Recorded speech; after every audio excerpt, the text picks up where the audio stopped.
할렐루야. 성령께서 충만하게 임하시는 복된 아침 되시기를 축원합니다. 우리 찬양사역팀이 성령 충만한 찬양을 한 거 보니까 아마 초려 기도를 하고 오신 것 같습니다. 우리의 영혼이 늘 성령 안에서 깨어 주님께 찬양하는데, 또 기도하는데, 주님의 음성을 듣고 순종하는데 열심인 우리 모두가 되기를 축원합니다. 약속하신 선물을 기다리라, 예수님께서 제자들에게 말씀하셨습니다. 기다리면은 분명히 두 가지 종류가 있습니다. 말은 기다린다고 하는데 다른 곳에 온통 신경을 다 써버리고 그냥 막연하게 아무 생각 없이 시간만 흐르다가 어떤 사건을 맞이하게 되는 것이 있고, 약속하신 선물이 무엇일까, 그 결과를 바라보면서 믿음을 가지고 늘 관심을 기울이면서 기다리는 그 기다림이 있죠. 입시를 치르고 그 결과를 기다리는 그 입시생의 마음, 또 직장에 또 자신이 원하는 어떤 삶의 목표를 향해서 나아갈 때도 우리는 그 결과를 늘 기다립니다. 예수님께서 약속하신 선물을 기다리라 하셨을 때 그 약속하신 선물이 도대체 무엇일까? 제자들의 마음속에는 그 기다림의 믿음이 있었습니다. 우리도 역시 기다리는 것입니다. 약속하신 선물이 내 안에 임하시고 또 나의 삶을 다스리는 역사가 일어나기를 기다리는 그런 40일의 기도가 될 수 있게 되기를 바랍니다.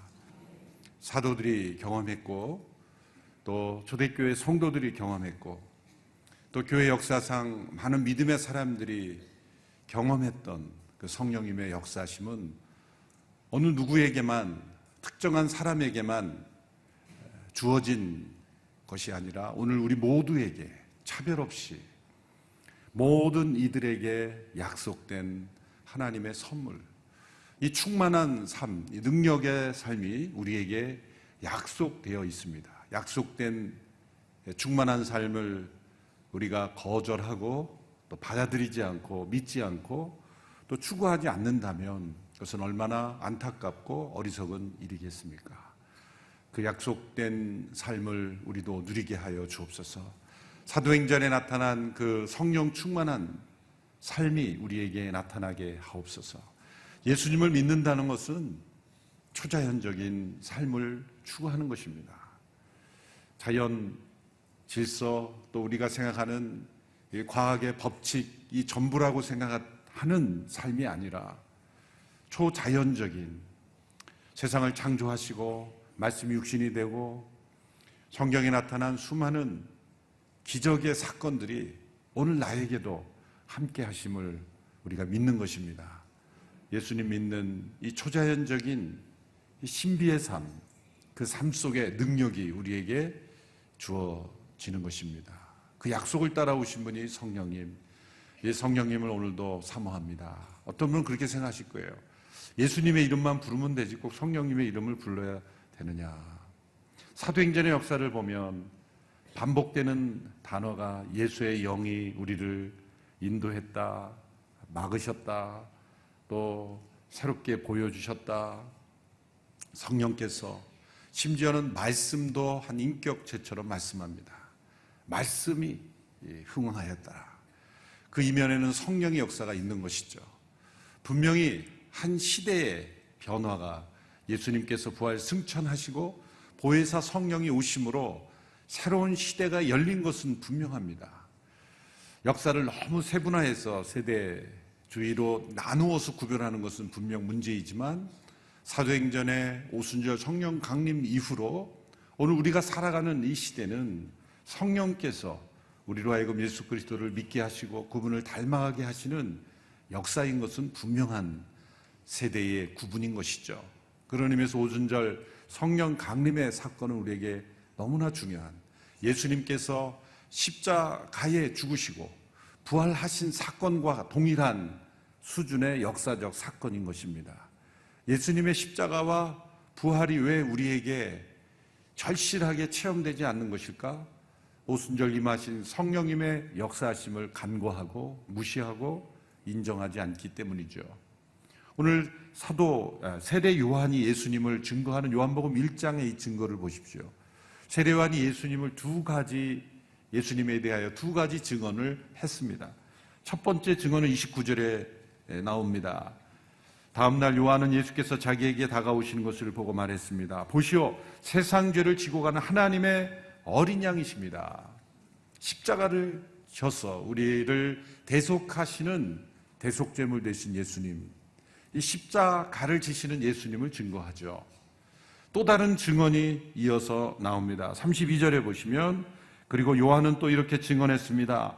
나는 성령이 하늘에서 비둘기같이 내려와 그분 위에 머무는 것을 보았습니다. 나도 이분이 그분인 줄 알지 못했습니다. 그러나 물로 세례를 주라고 나를 보내신 분, 하나님이시죠? 그분이 어떤 사람에게 성령이 내려와 머무는 것을 내가 보게 되면 그가 바로 성령으로 세례를 줄 분임을 알라라고 일러주셨습니다. 두 번째 증언, 그것은 비둘기같이 성령이 내려와 머무시는 그분인데, 그분이 곧 하나님의 아들이시고 그분이 곧 성령으로 세례를 주실 분이다. 두 가지 증언을 했습니다. 첫째는 어린 양 되신 예수 그리스도에 대하여 증언했습니다. 십자가를 지시는 분. 두 번째는 성령으로 세례를 베푸시는 분. 이 두 가지 분명한 증언이 세례 요한의 증언이죠.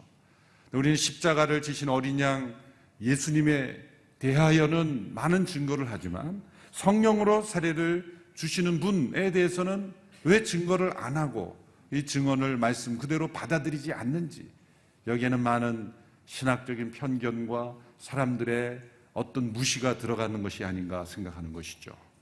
요한계시록 22장 마지막 장을 보면 거기에는 동산이 펼쳐집니다. 마지막 새하늘과 새 땅을 설명할 때 21장에서 새하늘과 새 땅이 우리에게 열릴 것을 말씀하시고, 그 새하늘과 새 땅의 모습을 구체적으로 표현한 것이 요한계시록 22장인데 그것은 동산의 모습이에요. 그런데 거기에는 생명수강이 흐르는 곳이고 생명나무가 좌우에 펼쳐져 있는 동산입니다. 에덴이 회복된 거죠. 하나님께서 창설하신 에덴 동산이 죄로 말미암아 파괴된 것 같지만 하나님은 역사 속에서 하나님의 동산을 회복시킬 것이다. 그런데 그 생명수의 강이 흐르는데 그 생명수의 강이 어디서부터 흘러나오는가? 요한계시록 22장 1절에 보면 하나님과 어린 양의 보호자로부터 생명수의 강이 흘러나온다. 이 생명수의 흐르는 강은 바로 성령님의 임재하심을 표시하는 것이죠. 창세기 1장에 하나님의 신이 수면에 운행하니라 라고 할 때 하나님의 신, 성령님, 창조 이전에 존재하셨던 이 성령님, 삼위일체 하나님. 그래서 요한계시록 22장에는 삼위일체 하나님이 존재하시는 영원한 새하늘과 새 땅을 표시하는 거예요. 하나님, 성부를 하나님, 그리고 성자 예수님은 어린 양이라 표현하셨고, 그리고 그 어린 양의 보좌로부터 흘러나오는 생명수의 강, 성령님의 임재하심에 있는 땅이라는 것이죠. 어린 양 되셨기에 그분은 성령을 우리에게 부어주실 수 있는, 성령으로 세례를 주실 수 있는 분이 되실 수 있었던 겁니다. 어린 양의 보좌로부터 생명수의 강이 흘러나온다. 성경 전체가 이렇게 하나로 일관된 말씀을 우리에게 주시는 것. 스가랴 13장 1절에도 그날에 샘이 열릴 것이다.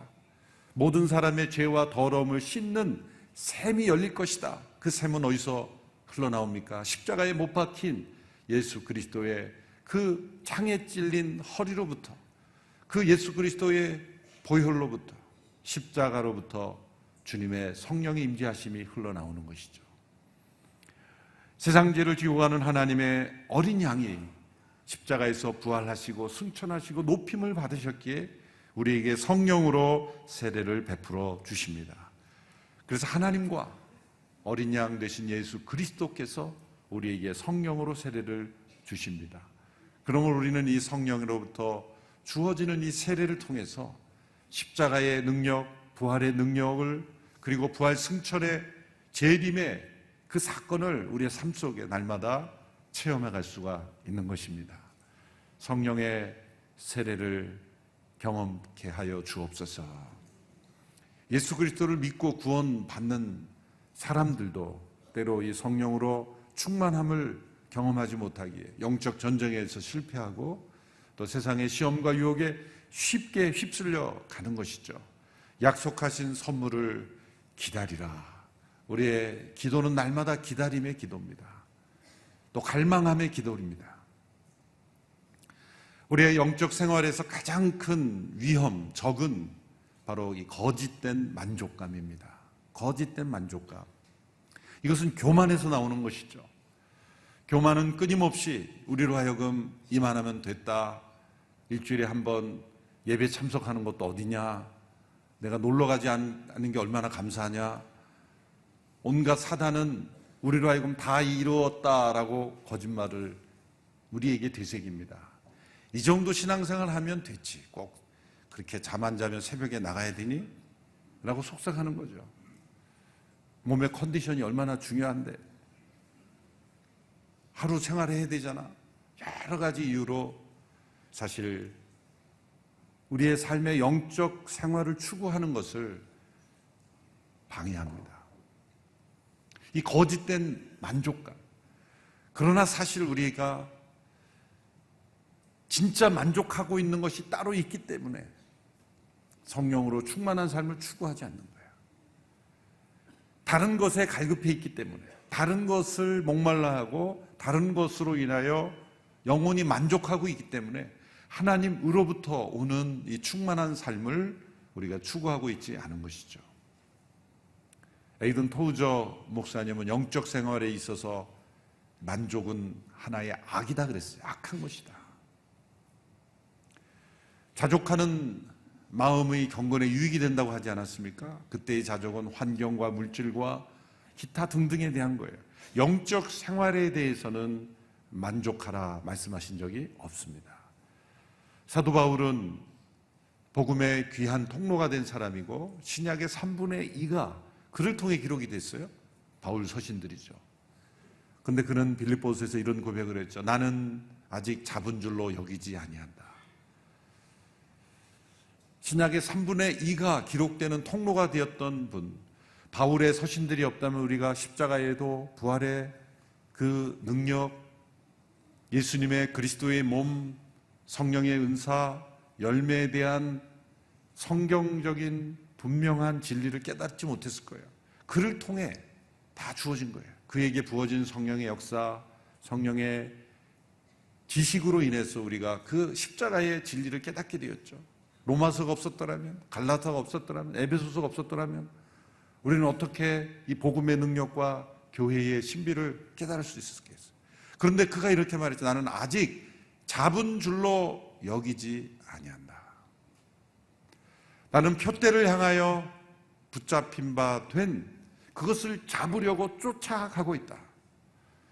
사도 바울도 아직 잡은 줄로 여기지 아니한다고 고백했는데 때로 우리는 나는 다 잡았다 라고 여기는 거짓된 만족감이 우리 속에 들어오는 거죠. 무서운 영적 교만입니다.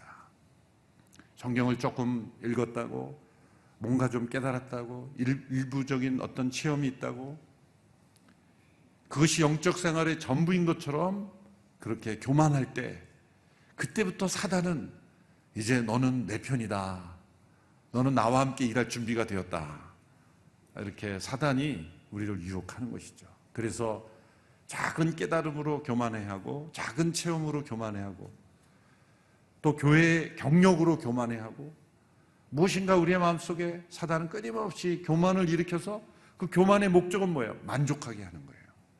여러분, 세상의 지식과 기술과 영역에서도 교만한 자는 기업도 패하고, 교만한 자는 세상의 학문에서도 패하고, 우리의 모든 삶에서도 교만은 자기를 멈추게 하는 거예요.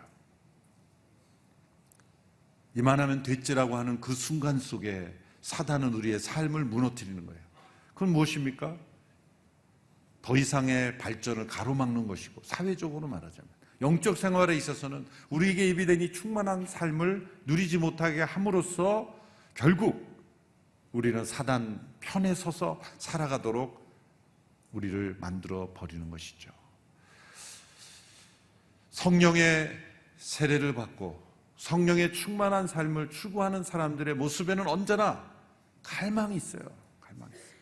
참 이런 40일 작은 예수 새벽 기도회를 이렇게 하다 보면 목회자로서 안타까운 마음이 있어요. 그건 뭐냐면 안 나와도 될 분은 계속 나오고 나와야 될 분은 계속 안 나오는 거예요.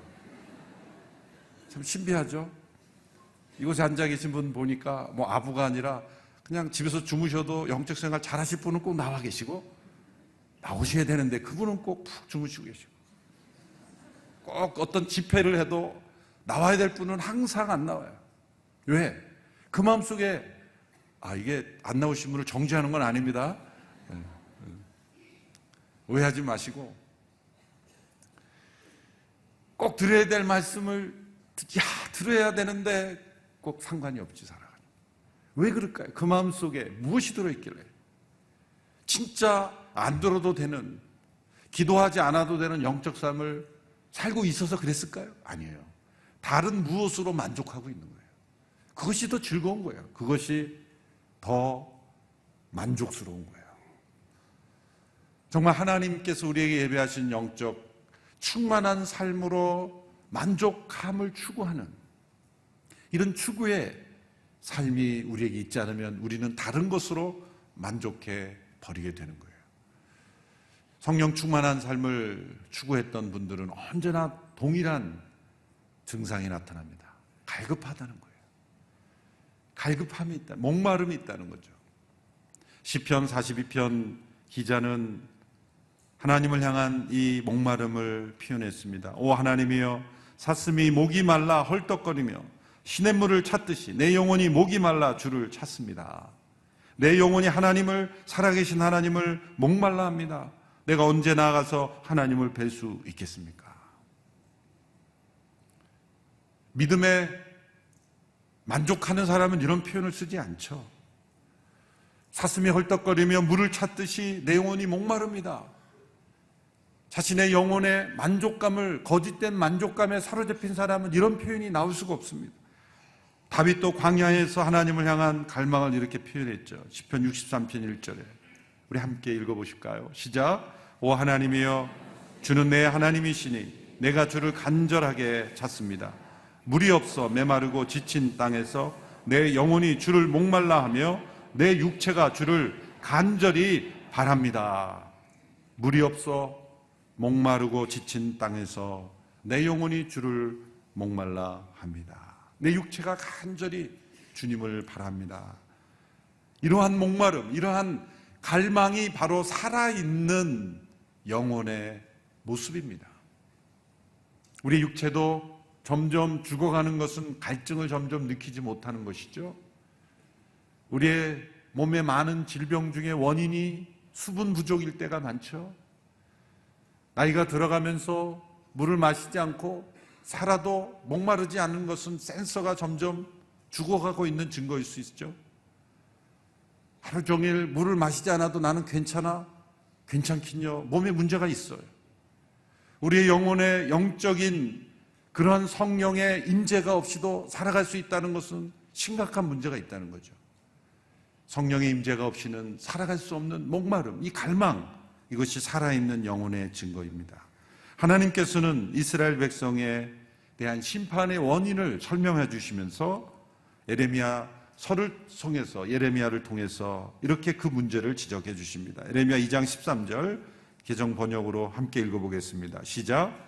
내 백성이 두 가지 악을 행하였나니 곧 생수의 근원 되신 나를 버린 것과 스스로 웅덩이를 판 것인데 그것은 물을 저축치 못할 터진 웅덩이니라.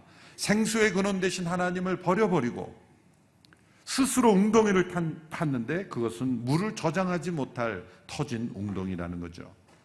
끊임없이 샘물이 솟아나는 그 샘물을 외면하고 스스로 웅덩이를 파는데 물이 저장되지 못한 웅덩이, 얼마나 어리석은 일입니까? 그러나 이것이 우리에게 일어나고 있다는 거죠. 샘물은 외면하고 웅덩이를 파는데 웅덩이가 물이 저장되지 못하는 거예요. 우리가 하나님을 예배하기를 그칠 때 우리는 아무것도 경배하고 있는 것이 있지 않은 것이 아니라 다른 어떤 것을 경배하고 있는 것이다. 체스터턴이라는 분이 그런 말을 했어요.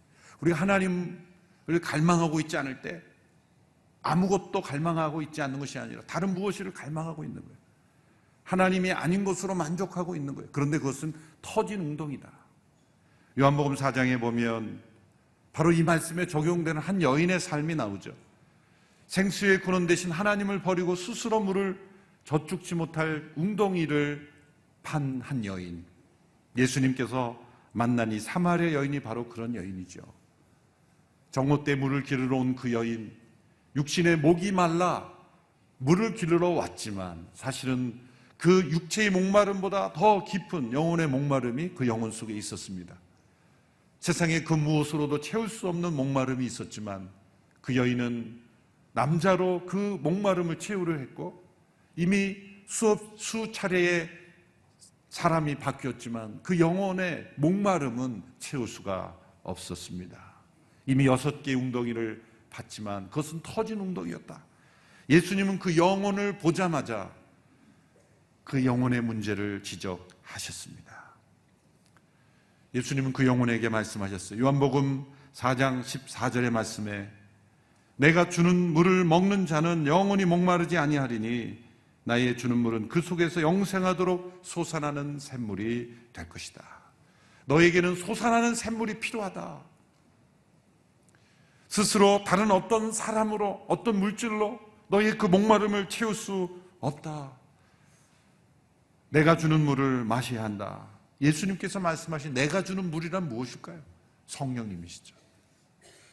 예수님께서 주시는 그 생명수, 요한계시록에서 장차 우리가 영원토록 누리게 될 생명수의 강물, 하나님과 어린 양의 보좌로부터 흘러나오는 성령의 솟아나는 샘물의 역사, 그것이 바로 이 영혼에게 필요할 뿐만 아니라 저와 여러분에게도 필요한 것이에요.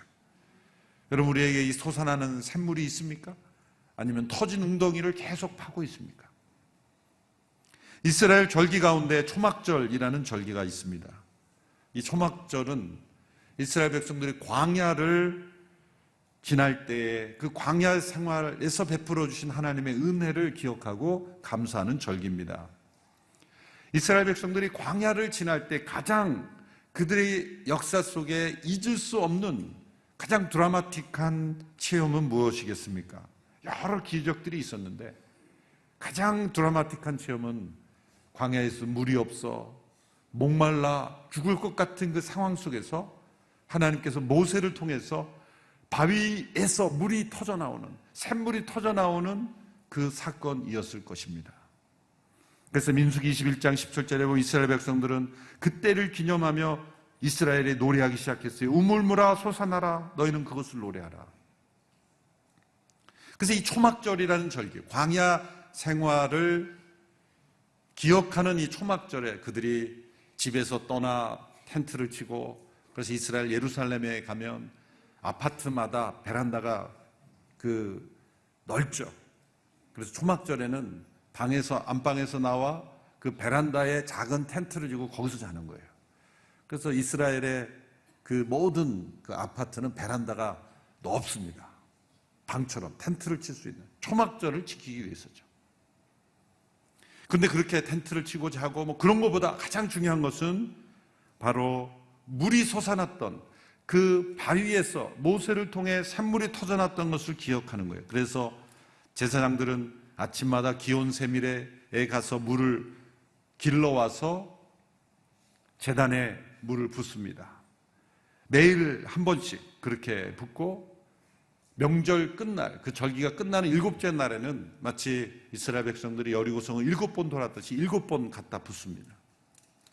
그것은 바위에서 물이 터져 나오는 사건을 기념하고 갈망하는 하나의 종교적 예식이죠.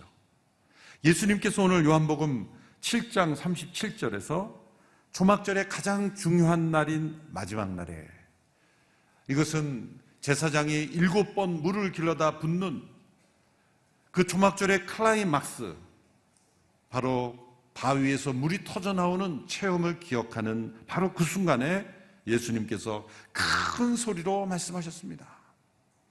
우리 같이 37절을 읽어보겠습니다. 38절까지 같이 읽습니다. 시작. 초막절의 가장 중요한 날인 마지막 날에 예수께서 일어나 큰 소리로 말씀하셨습니다.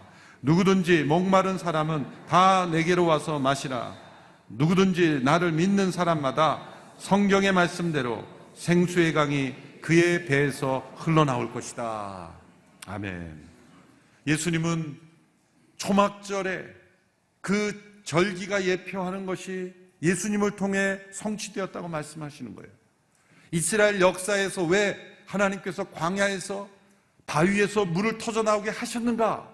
그것은 이스라엘 민족만의 체험을 위해서 하나님이 이스라엘의 수호신임을 알려주신 것이 아니라 장차 예수 그리스도를 통해서 오실 성령의 강수가 흐르게 되는 사건을 미리 사건을 통해 보여주시는 거예요. 바위에서, 광야에서 있는 목마른 자에게 바위에서 물을 터져 나오게 하시는 하나님이시라면 단단한, 돌같이 단단한 우리의 마음에서 생수의 강이 흘러나오게 하시는 것은 너무나 간단한 일 아닙니까? 바로 이 두 사건을 대조하면서 샘물이 터져 나오는 사건이 흘러나온 것이다. 그때는 바위에서 흘러나왔지만 지금은 돌같이 단단한 바위 같은 마음일지라도 생수의 샘이 그 배에서 흘러나올 것이다. 그때는 육체만을 만족하게 하는 물이었지만 지금은 우리의 영혼까지 만족하게 하는 물이 흐르게 될 것이다. 샘이 흘러넘치리라. 그래서 스가랴에서는 어린 양 되신 예수 그리스도, 십자가에 못 박히신 그분으로부터 우리의 죄와 더러움을 씻어내는 샘이 열릴 것이다 라고 예언했던 것입니다. 바로 그 예언이 십자가에 못 박히신 예수님, 그리고 부활 승천하신 예수님께서 우리에게 성령을 부어주신다는 것이죠. 39절 말씀, 이것은 예수를 믿는 사람들이 받게 될 성령을 가르쳐서 하신 말씀이었습니다. 이 생수의 강은 곧 성령을 가르쳐서 하신 말씀. 그때까지 성령을 주시지 않았던 것은 예수님께서 아직 영광을 받지 않으셨다. 영광은 뭡니까? 십자가입니다. 예수님은 십자가를 지는 것을 영광스럽게 되는 순간이라 말씀하셨어요. 요한복음 17장의 기도를 보면 아버지여 때가 이르렀으니 아들을 영광스럽게 하사 아들로 아버지를 영광스럽게 하소서. 그 영광은 뭡니까? 세상적인 영광이 아니라 십자가를 지는 것. 그것을 통해서 우리의 죄를 용서하시고 구속하시고 우리를 하나님의 자녀로 변화시키는 사건. 이것이 영광 받는 사건이에요. 그래서 예수님은 어린 양으로서의 그 사명을 다 완수하셔야 성령을 부어주실 수 있는 거예요. 성경의 말씀대로 생수의 강이 그 배에서 흘러나올 것이다. 이 약속이 우리에게 주어졌어요. 그러면 이 말씀대로 우리가 믿는다고 한다면 우리에게는 무엇이 약속되어 있어요? 예수 그리스도를 믿는 사람들이 받는 성령님은 생수의 강이 흘러나는 거예요. 어디에서? 우리의 마음속에서. 우리의 마음속에 끊임없이 흘러나오는 샘물이 있는가? 끊임없이 죄와 더러움을 씻어내고 우리를 새롭게 하는, 세상의 그 무엇으로도 만족하지 않아도 되는 생수의 강이 흘러넘치는 샘물인가? 아니면 끊임없이 인간 스스로, 우리 스스로 만들어내는 터진 웅덩이를 만들어내고 있는가? 나는 어떤 인생을 살고 있는가? 이 40일의 기도 집회를 통해서 생수의 강이 터져나오는 역사가 있게 되기를 축원합니다. 성령 충만한 삶이란 생수의 강이 흐르는 삶이고, 성령으로 세례받는 것은 그것이 터져나오는 첫 번째의 경험이에요. 첫 번째의 사건. 생수의 강이 터져나오는, 바위에서 터져나오고 예수 믿었던 제자들이, 사도들이 생수의 강이 흘러나오는 첫 번째의 사건, 그 샘이 열리는 사건이 바로 성령의 세례입니다. 우리의 기도 제목은 바로 샘물같이 흐르는 생수의 강이 흘러나오는 삶을 약속하셨으니 이 약속을 체험하기 원합니다. 체험하기 위해서는 어린 양 대신 예수 그리스도를 바라봐야 돼요. 그분의 죽으심이 이루신 일을 믿어야 합니다. 우리의 죄를 사하시며 우리의 죄와 더러움을 다 씻으시는 십자가의 보혈의 능력을 의지해야 합니다. 그리스도의 피의 능력을 의지해야 합니다. 그럴 때 어린 양 대신 예수 그리스도께서 하나님과 어린 양의 보좌로부터 마지막 날 우리에게 예비된 영원한 나라에서 예비된 것을, 그 미래의 사건을 현재로 끌어와 경험하는 거예요. 나중에 천국 가서야 내가 이럴 줄 알았으면 더 능력 있게 살아가는 건데, 후회하는 것이 아니라 오늘 지금 우리는 영원한 천국의 생수의 강을 경험하는 거예요.